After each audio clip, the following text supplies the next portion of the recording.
Now, the other truth is that in my team, the NIS placed a mole a long time ago. You know, kweli. I have a mole on my team. Because when I got an accident in Embo, for me, nilikataza Wakenya, no, don't speculate. Nilikataza Wakenya, hapana, mwache kusema your accident was planned. Accidents happen and this has happened. But later, I realized Kenyans were not wrong to be paranoid or to be suspicious. Kenyans were actually right to be suspicious, and I was wrong not to be suspicious. Because the car that did an accident was not owned by an individual, it's owned by a company.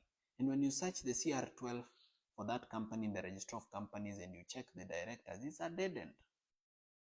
The driver is somebody we've looked for, and we've not found him to date. Gari hata iko huko inaitwa ni Mukuruini police station. What is that place? Yes. To date, we've not found the driver. Yeah? Now, when I was arrested, there's a call that was made from this office around this building. And that call was made to DCI that I'm here. Somebody was called here, akaulizwa boss ako aliposema ako, that person called DCI. When DCI came to this office for an arrest, they didn't guess. They didn't look for my office. Remember, this compound is so big with so many offices. But they didn't look for my office. They came straight to my office as if they already had the plan and layout of the building.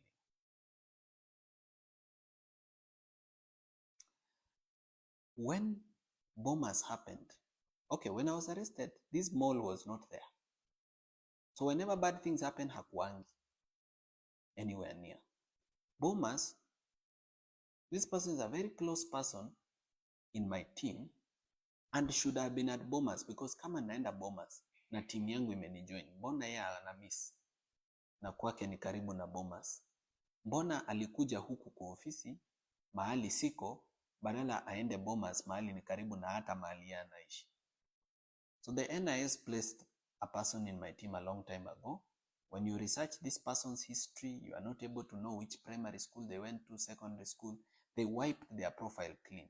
And the best way to hoodwink Kenyans has been, this person pretends, to criticize the government, to say bad things, to expose projects so that we can trust this person.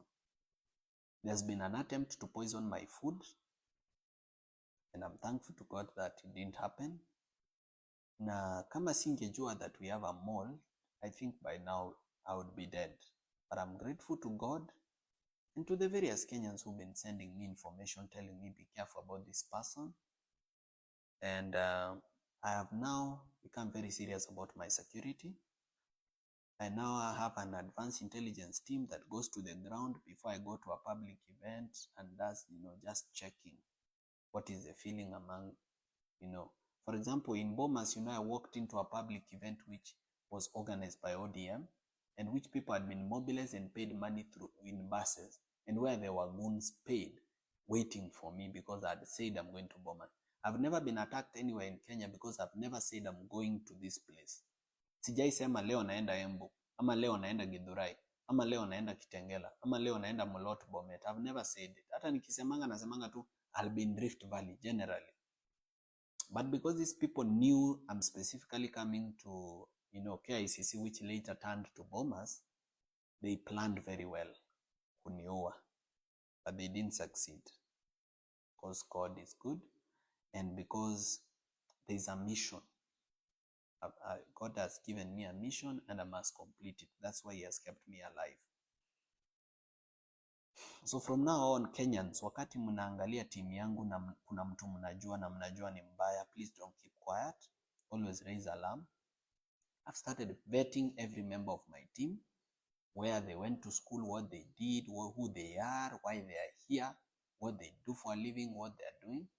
But Wakenya mnisaidie kwa hiyo mambo so that tusikue na moles kwa timu yetu. There is also another incident that I was about to forget. When I was attacked at Bomas, I went to the hospital. When I went to the hospital, I was treated, but wind got to the media and other people that I'm at Nairobi hospital, so I left the hospital. I came to this office to pick something before I go to the next hospital, so nilikuwa nasaidiwa na watu wangu. Na nilipofika hapa kwa ofisi, I got information from 3 different sources that I'll be arrested. And the reason I was supposed to be arrested on Friday was the police were looking for someone to blame for what happened at Bomas.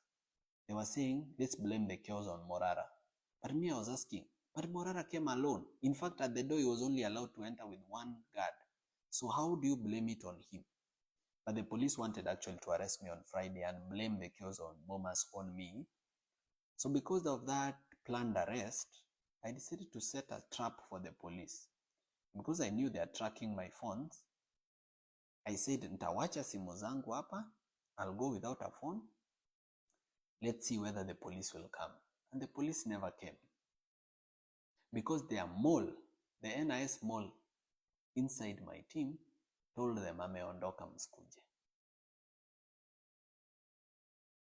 This only goes a long way in showing Kenyans that it's no longer business as usual. My life is actually in danger and I need to be more careful than I've been. Now, the reason I had not beefed up my security, some Kenyans have been saying, sasa wewe Morara, kwani unatembea kama Mkenya wa kawaida, kwa nini usibeef up security? Why are you failing? But security is expensive. Security is not cheap. Let's say, hypothetically speaking, let's say you pay one security guard, say 20 or 25,000, for example. Just an example. How many would you need to guard the residents, to guard you? And how will you afford that cost every month? So hapa ndio inafikanga viongozi wananunuliwa na William Ruto ama na some billionaires. You find that somebody is actually being supported by NGOs that have an interest, or foreign governments that have an interest, or some billionaires that have an interest, because you are not able to afford basic security.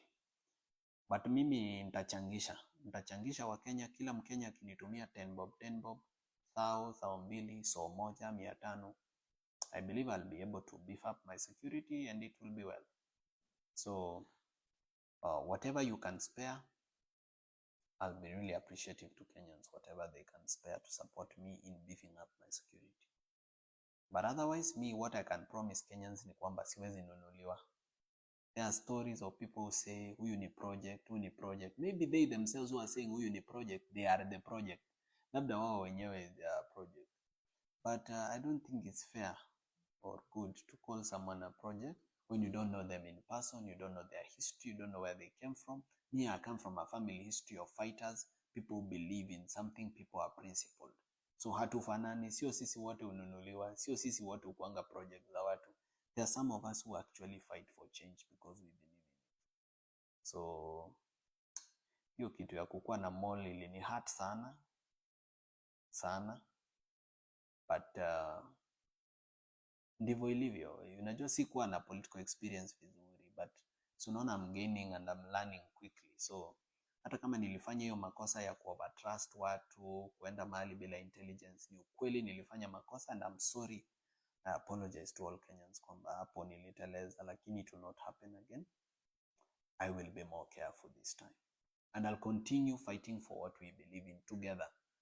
Sitawahi wa disappoint na sitawahi waachilia. I'll keep doing the Vampire Diaries. I'll keep doing civic education. I'll not stop, because when I stop, the enemy wins. And the enemy should not win.